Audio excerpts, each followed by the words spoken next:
দূরে দূরে গ্রাম ১০-১২খানি, মাঝে একখানি হাট। যতীন্দ্রনাথ সেনগুপ্তের লেখা হাট কবিতার কথাগুলি আজও সমান প্রাসঙ্গিক। হাট তো শুধু বেচা কেনার জায়গায় নয়, বরং তার থেকেও বেশি কিছু। এমনই এক হাটের কথা আজ তুলে ধরা হলো এই তথ্যচিত্রে। ভিডিওটি ভালো লাগলে আমাদের এই চেষ্টা সার্থক হবে। পূর্ব বর্ধমান জেলার মঙ্গলকোটের একটি প্রাচীন গ্রাম হলো কৈচোর। কাটোয়া বর্ধমান রেলপথের মধ্যেই পড়ে এই জায়গাটি। কৈচোর স্টেশন থেকে পশ্চিমের পায়ে হাঁটা পথেই যাওয়া যায় এই হাটে। কাটোয়া বর্ধমান সড়ক পথের ধারে বসা এই হাট বেশ প্রাচীন। শোনা যায় প্রথম দিকে আশেপাশের কৈথন, ক্ষীরগ্রাম, কানাইডাঙ্গা, নিগন, ভাল্যগ্রাম, মাথরুন, ক্ষুদ্রুন, মাঝিগ্রাম, সাঁড়ি, খেরুয়া সহ ২৫টি গ্রামের মধ্যে ছিল একমাত্র বেচা কেনার জায়গা সপ্তাহান্তের এই কৈচোর হাট। এখন কালের নিয়মে গ্রামগুলিতে ছোট বড় হাট বাজার বসলেও রবিবারের কৈচোর হাট স্থানীয় মানুষের কাছে আজও সমান গ্রহণযোগ্য। কত না কেনা বেচা হয় এখানে। গরু, ছাগল, হাঁস, মুরগি থেকে মাছ, মাংস, শাকসবজি, জামা কাপড়, ফলমূল, মাটির তৈরি নানান সামগ্রী সবই মেলে এখানে। খুচরো অথবা পাইকারি, অর্থাৎ সামগ্রী কম হোক বা বেশি, সবকিছুই দেদার বিক্রি হয় এখানে। জানা যায় দূর দূরান্ত থেকে ব্যবসায়ীরা আসেন তাদের মালপত্র নিয়ে। আগের দিন অর্থাৎ শনিবার বেলা পড়তেই হাটে আসতে শুরু করেন বিভিন্ন ব্যবসায়ীরা। রাত থেকে ভিড় বাড়তে থাকে তাদের। ভোর হতে না হতেই ব্যস্ততা শুরু হয়ে যায়। রবিবার সকালে কৈচোরের চেনা ছবিটা যেন পাল্টে যায় হাজারো লোকের ভিড়ে এবং ব্যস্ততায়।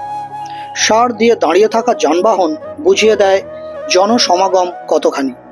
এখান থেকেই শুরু হয় লোকজনের আনাগোনা। বর্ধমান থেকে আসতে কৈচোর ফাঁড়ি পেরিয়ে বাঁ হাতে ঢুকলেই দেখা মেলে হাট। চোখে পড়ে বাঁশের বোঝা। বর্তমানেও বাঁশের প্রচলন এবং কদর কতখানি তা এখানে না এলে ঠাউর করা বেশ মুশকিল। কৈচোর হাটের নামডাক আছে দূর দূরান্তেও। তার একটা বড় কারণ অবশ্যই গরু বাছুরের জন্য। কত শত গরু বাছুর যে এখানে নিয়ে আসা হয় তার ইয়ত্তা নেই। চলে দরদাম, দড়িতে বাঁধা থাকে বিক্রির অপেক্ষায়। আলু, পেঁয়াজ এবং মরশুমি শাকসবজির আমদানি হয় প্রচুর। লোকের ভিড় কম থাকে না এখানে। বেচা কেনার ফাঁকে চেনা জানা মানুষের সঙ্গে দেখা হওয়াটা সত্যিই একটা বাড়তি পাওনা বলা যেতে পারে এই হাটগুলিতে। বিভিন্ন বয়সী, বিভিন্ন ধরনের মানুষের আনাগোনা হয় এখানে। আসে লোহার তৈরি নানান সরঞ্জামের দোকানও। ছুরি, কাঁচি ধার দেওয়ার জন্য রবিবারের হাট আদর্শ জায়গা। চাষিবাসী পরিবারের নিত্য প্রয়োজনীয় জিনিসের জোগানের একটা বড় জায়গা হলো এই হাট। মাছ ধরার জাল, ছিপ, বড়শি, চার, কঞ্চির তৈরি মাছ ধরার উপকরণ, ঝুড়ি, ঝাঁঝুড়ি প্রভৃতিও বিক্রি হয় এখানে। কি না পাওয়া যায় এখানে! চপবেকনির দোকান, এমনকি রসনা তৃপ্তির জন্য আচার এবং পাকা কদবেল পর্যন্ত মিলতে পারে এখানে।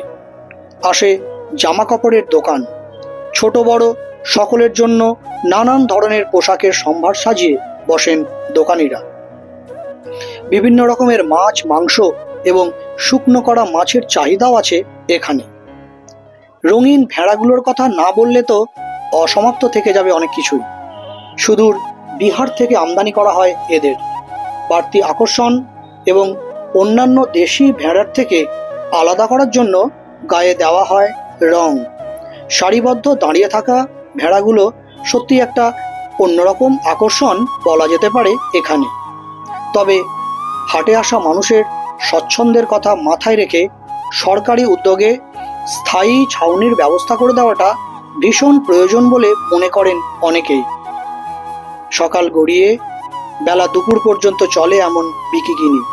সপ্তাহের শেষে এমন রবিবারের জন্য মুখিয়ে থাকেন হাজারো ক্রেতা বিক্রেতা।